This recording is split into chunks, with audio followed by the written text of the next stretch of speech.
In today's video, I'm going to teach you how to use Odysseus in 2026, step by step. Once Odysseus is installed, the first thing you need to do is open it in your browser by going to localhost on port 7000. From there, log in with your admin account so you can access the full dashboard and settings.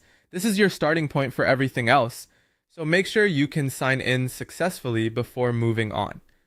After that, the next important step is connecting an AI model. Odysseus needs a model before it can respond to prompts, generate content, or work with your files.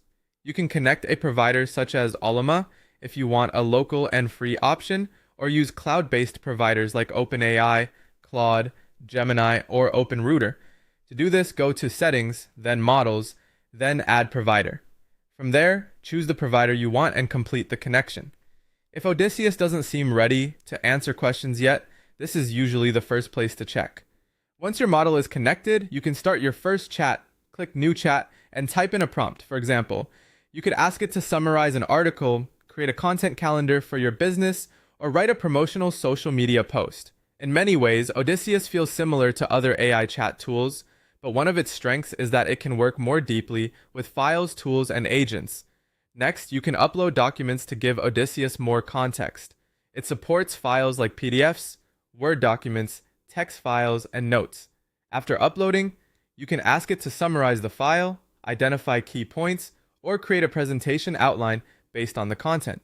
This is especially useful when you want answers that are grounded in your own material instead of relying only on general knowledge.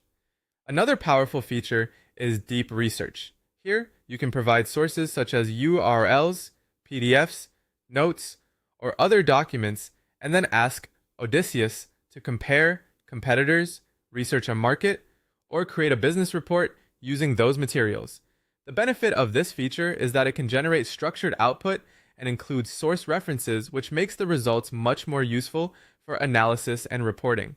You can also use agents for more advanced multi-step tasks. For example, you might ask an agent to research trends and create a report, analyze uploaded files, and generate action items, or turn a document into social media content. Agents are designed to handle more complex workflows by using tools, memory, and files together. Finally, you can save notes and memory inside Odysseus. This includes project notes, business information, instructions, and research findings. Doing this helps the platform keep context across conversations and projects, which can save time and make future responses more relevant and consistent.